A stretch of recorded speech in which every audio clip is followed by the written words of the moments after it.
What's up, guys? What is up? I don't know what was going on with our intro, but it messed up twice, so I'm just going to run with it. But, guys, man, welcome to Deck Talk Podcast. And we have one killer show tonight. And we finally got our schedules lined up to where we can have this fella on, and which we tried to have him on here back in June. And, he was having severe weather and was not able to. They lost power, lost internet service, so we had to reschedule. And but I tell you one thing though, old Jacob here, he every tournament that we seen him at the Classic, and then at we seen him at Wheeler, and he come up to us. He says, "I hadn't forgot you guys." He said, "I'm going to get me back on that podcast." He said, "We'll just get it scheduled," and we finally got him scheduled. But guys, if you don't know, I'm Colin Burnett. That's right, Colin. And I am Norman Lee. But you know what? First things first, we have to take care of some business. Sponsor for tonight's episode is YOLO Tech. You never know when it's going to happen. That fish of a lifetime comes up out of nowhere and just destroys your bait. Never miss another memory making moment with YOLO Tech. No more changing batteries in your camera. Now you can focus more on your fishing and less about if your camera is still recording. Capture every memory, capture every moment all the time with YOLO Tech. Always be recording. Now, are you ready for this amazing deal? Click on the link in this episode and use our promo code DeckTalk20 and receive $20 off any purchase of $50 or more. Get geared up with YOLO Tech today and make sure to always be recording. Man, Colin, that is right spot on, dude. We are excited about being able to finally get lined up with this man we have on tonight. But anyway, here we go. We're going to give him the proper introduction that everybody so well knows that this man deserves. He is a RayQuest qualifier and a Bass Pro Tour winner with 50 career top 10s, including 6 wins between FLW and Major League Fishing. But if you think that stat line is impressive, let's take a look at his Bassmaster rundown with 33 top 20s and 20 top 10s, including 5 wins in 2014. Twice he was the final angler standing on Championship Sunday, capping it off by being named Rookie of the Year. This past season, he qualified for his 9th Bassmaster Classic, which we're going to see him up in Texas trying to stroke some biggins. Mr. Jacob Powroznik. And I think I just What's up, butchered your last brother? name. Every Oh no, time I say it. you did a Okay. fine job. Thank y'all. Thank you guys for having me on here and finally getting on here. That was a rough deal. We were at the Potomac River when we were supposed to Right. do that before, and the whole city. We had a big storm come through, and it wiped out all the internet service and everything. So Yeah, that. we so now here we are, and we finally get to do this show. Yeah, yeah, we're Heck yeah. excited about it. So Jacob, I want to know, how did you get uh how'd you get into fishing? Was it automatically going from, like, when you did you start out bass fishing, or were you like kind of everybody else, kind of get into like the bluegill, crappie, and stuff like that as a young kid? How did you actually get into fishing? My dad, we used to have a couple ponds around the house that were absolutely awesome to fish in. And my dad used to take me when I was a really, really young kid, and my uncles used to take me fishing on Saturday and Sunday, crappie fishing or ring perch fishing or kind of whatever. And I fell in love with it, but I was kind of lucky.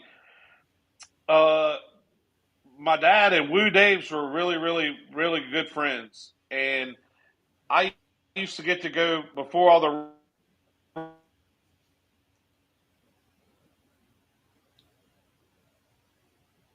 Jacob just left the house. Oh, there he is. There He's he is. back. We can't hear you. You got me? Got Now you. we got you. Now we got you. Sorry, sorry. All right, sorry about that. You're good. I used to get to go to practice with Woo for the classics and stuff. So we would leave and go for 2, 3 weeks. So My dad used to always kind of cuss Woo. He says, "Dad, going it, and I ain't got him in this bass fishing and stuff like that." And it just kind of rolled from there. But I not saying anything. It's something that you have to really work hard at. To get to where to where things are these days. And I can't say this enough about all the sponsors that I've had since I've started. I've never really lost a sponsor. I've had to move a couple ways because of the trails and stuff that I fish, but I've had just about the same sponsor since I started, and they have been a big portion, and they're like family. So that's Yeah. where Right.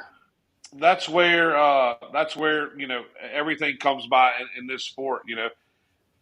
Unless you're KVD and won every tournament that you fished when you were coming up through the ranks where you had enough money to Yeah. do. But that's the thing, and I think the thing about me is I love competition.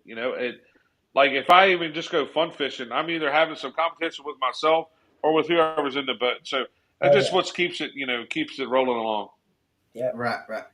Now, and that's kind of like, I mean, you had a big advantage of being able to go and Yep. start out bass fishing, like with who you started out bass fishing with over a lot of people, and being able to have that him as a mentor. I couldn't imagine just being to have that opportunity. Yeah. Hey Norman, can you hear me? Yeah. Yeah. I can't hear Colin. You can't hear Colin? Uh, No. let's see. Hang on. Colin's trying to see if he can straighten it out. Can you hear me now? Yep, I got you now. All right. Good deal. Okay. So you was kind of fortunate to be able to have him as a mentor and be able to start bass fishing with him and to be able to go out and be in the same boat. It kind of puts you, I mean, leaps and bounds over a lot of people just because, like, I know, like, for myself and Norman and stuff, like, when we started bass fishing, when I started the first bass I ever caught, Jacob, I tell you this, we, my granddaddy and my dad were out on the boat and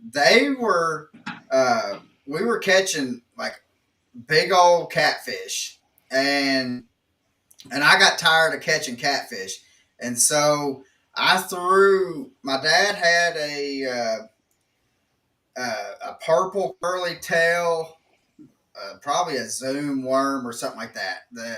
And I was just throwing it out, and I didn't know where I was throwing it, and I threw it out, and I told my dad, I said, I think I got a fish, and I hook set it, and the line broke, and it happened to loop around the top eye of the rod, and I was able to hand reel in my first bass that I ever caught, and after that, I was like, I can do without the line breaking, but this was what I'm talking about. Because I think it was like, it might have been like a 2 pounder, a pound and a half, 2 pound. But as a 9, 10 year old, that was a monster fish for for me, especially being on Old Hickory Lake. So, Oh yeah. but You but know, other you, than that, you know, like you said, man, somebody catching their first fish can change their life forever.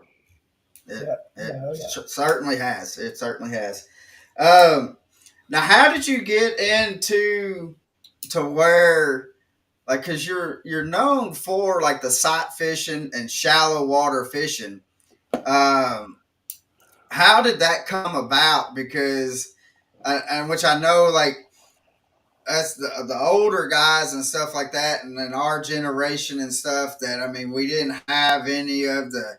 I mean, I know the first boat that I was ever in, we had a flasher, and but so how was that? Just because the shallow water? Just because, I mean, that's where we primarily fished. That's where we thought the fish were, was up shallow, or how did you come about with the sight fishing and shallow water fishing? Living here on the James River, I mean, most of the time you're fishing 3 foot or less, on Right. here on the James, and then the sight fishing part come in on a couple lakes that we have, Kerr Reservoir, Lake Gaston, which are pretty clear. You can actually see Right. them, and sight fishing was a big deal where there wasn't a lot of people that do it, but now there's now everybody knows how to do it. So it's one of those games where it was good when all that was going on, but now it's tough to win a tournament, 4-day tournament sight fishing. But I mean, not Yeah. saying it Yeah. can't be done, but it's still pretty hard. Yeah. Now Yeah. you have some family ties down my old stomping grounds down in Sebring, doesn't your? I think it was your uncle lives down there. Yeah, my uncle Tommy lived down there. He just moved back up here. He Oh, lives okay. about half a mile from the house, and I sold his house from down there and moved back Yeah. up here. So And when but yeah, I got to spend some time down there. yeah, that's what I was gonna say. Growing up, if you was living down there at the time, did you? Because I mean, South Florida, I mean, that's the land of giants when it comes to shallow water fishing. So I was gonna say, did you get a chance to spend any time down in them lakes down there? I'm sure you were on Okeechobee, as you got a little bit older, but like Lake Estepoga is one of my favorite lakes of all time. Of course, I grew up on the lake, but that's right in Tommy's backyard, living in Sebring. Yeah, we got to spend a lot of time down there together. I think 2 years ago, or maybe last year, I went down there and broke my boat in. We were down there breaking my boat in. We went to Issapoga and caught him. I actually caught him better on Issapoga than I did on Okeechobee. So I'd rather go back to Issapoga. Yeah, oh yeah, oh yeah. now, now, if the elites would just go there and just fish, I mean, oh no, I don't know what happened, Norman. Why does it keep going offline? Yeah, it said the whole thing on. That's something on our What software happened? Yeah, end, I think. that's on my end. All right, I'm gonna do this, and I'm going.